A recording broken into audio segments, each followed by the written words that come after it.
All right, everybody, the season has come to an end. We're going to continue to put out videos. That's what we do here. But we need to talk about this fourth down stuff. We need to talk about, should he have kicked a field goal? Should he have gone for the first down? Should he have gone, whatever it might be. We're going to talk about it. We're going to talk about it right now. You see the title, The Real Reason Dan Campbell Went for It on Fourth Down. And the answer is kind of simple, but I'm going to layer this thing. I'm going to layer this thing for you because I feel strongly about it. And I have to first give you where I come from originally. I am the guy who, if I start a Madden League, I started a Madden League like 5 years ago. We put rules in, certain rules like you can't go for it on 4th and 2 or 4th and 3 or more on this side of the 50. Like we put in these rules because we wanted the NFL, we wanted the game to play like the actual NFL. The NFL has changed. It's become an analytics game. It's become a go for broke kind of game. Different coaches do it differently. I understand that. I really do. But Dan Campbell had two questionable fourth down go for it that were unsuccessful. And people are lighting him up on the internet. So let's just kind of set the story straight, because here's where I am. And please know, I'm the guy who's like, kick a field goal. I've always been that guy.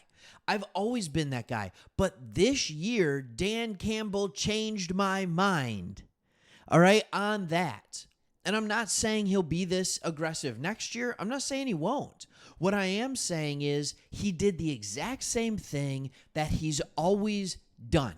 For his 3 years in Detroit, especially this year, he's been aggressive. He's gone for it. That's who he is. So let's start by looking at this. So this was Anthony Bolito put this, and it was John Frischella talking about, I cannot believe how many fans are blindly defending Dan Campbell today. All right?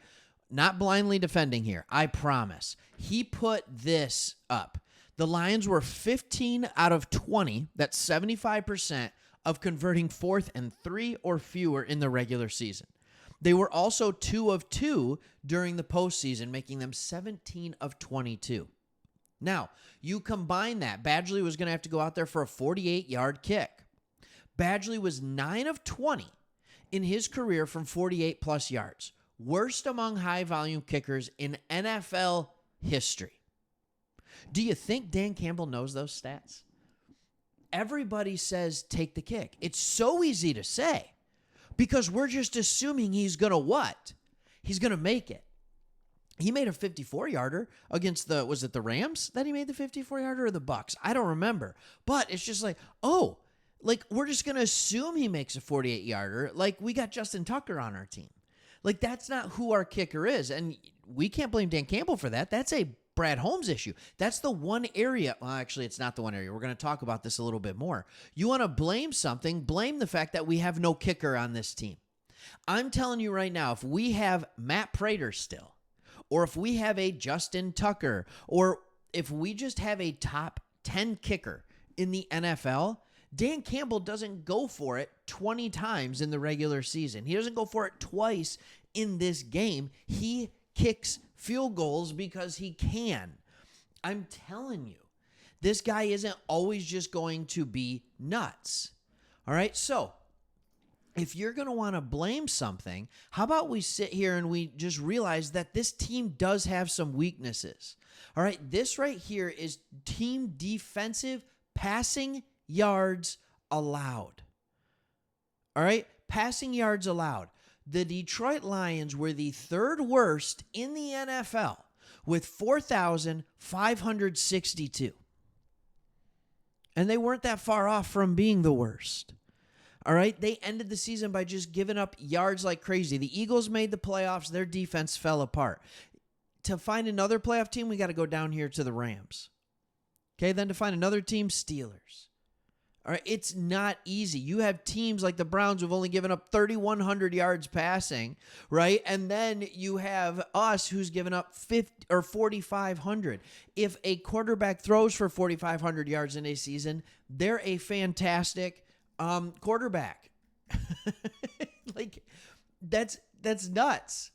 All right, that's nuts.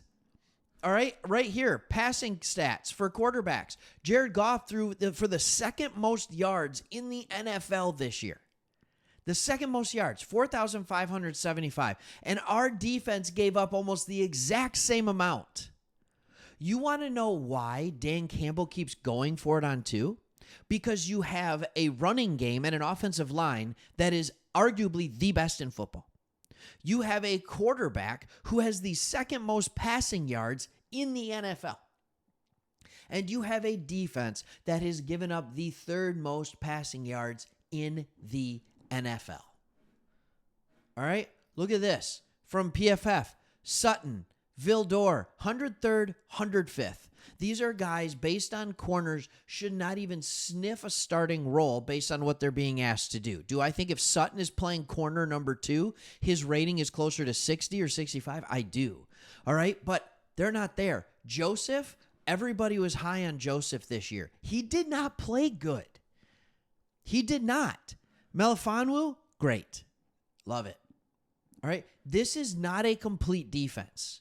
It's not. It's not.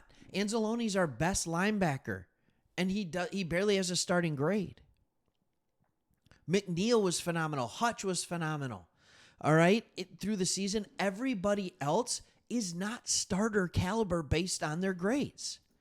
This is a defense that needs to get more talented. So what Dan Campbell is trying to do is keep that defense off the field. What he's saying is, I trust my offense to get a first down on 4th and 2 more than I trust my defense to stop them from scoring if we give them the ball. It's that simple. He's also saying, I trust my offense to get a first down on 4th and 2, and then I'll take my chances from there more than I trust Badgley to kick a 48-yard field goal. This is who he's been all year. None of us were upset when he was 15 of 20 throughout the regular season. We just weren't. But now it was the NFC Championship game, and we're all just being like, hey, we're upset. We're upset. No. You know who I'm upset with? Josh Reynolds. That's who I'm upset with. You know who I'm upset with? C.J. Gardner-Johnson. If you want to sit here and pin something on someone, look, it's a team sport. You can say Campbell made rough calls. You can say Josh Reynolds had 2 drops. You can say Gibbs had a fumble. You can say C.J. Gardner-Johnson had an absolute cheap shot on Debo that he should have never had. Team ended up scoring anyway, so it's okay. I'm not as mad about it because of what the team did to make up for it. But all of these things factored into a 3-point loss. All of them. And what Dan Campbell does, he's not dumb. Everybody knew. I'm sitting here watching the game, talking to my wife like the 49ers offense. They're going to get going. They're going to get going. They're going to get going. Come on. Look at this. You see it. Sutton, Vildor, Melifonwu, Joseph, Barnes was hurt. Campbell's a rookie. Kaminsky, Alu, a 36-year-old D tackle we have in there playing routinely. You think those guys are going to consistently stop McCaffrey and Debo and Ayuk and Kittle? No way. No way. And Dan Campbell knows that too. That is why he is trusting the other side of the ball. J-Mo, St. Brown, Gibbs, Montgomery, Goff, Laporta, Reynolds, because they have been good all year. That is the best side of the ball for this team. Our defense has not been the best side of the ball. It hasn't. So, yeah, is it frustrating? Yeah, it can be. But what's more frustrating is we didn't have the team to get there. We all talked about it during the regular season. This defense is going to get us embarrassed during the playoffs. That's what everybody would say in the comments as we'd go live after each game. And the defense honestly held up pretty well. But in the second half, they couldn't do it. The offense put them in some tough positions. I understand that. But the reality is we had a second-ranked defense and a second-ranked offense and an 18th-ranked defense. So Campbell opted to put the offense on the field. That's my take. So now we start the offseason and what might be the most pivotal, important offseason in Detroit Lions history. I don't say that lightly. It's huge. We have a ton of cap space. Depending on what we decide to do with it, we can set ourselves up for the future or make a run at it now. I don't know how we're going to handle it. I'm really excited to see it. Make sure you keep watching. We're going to be putting Lions videos on here every single day. Hope you enjoyed this one. Like, subscribe. See ya.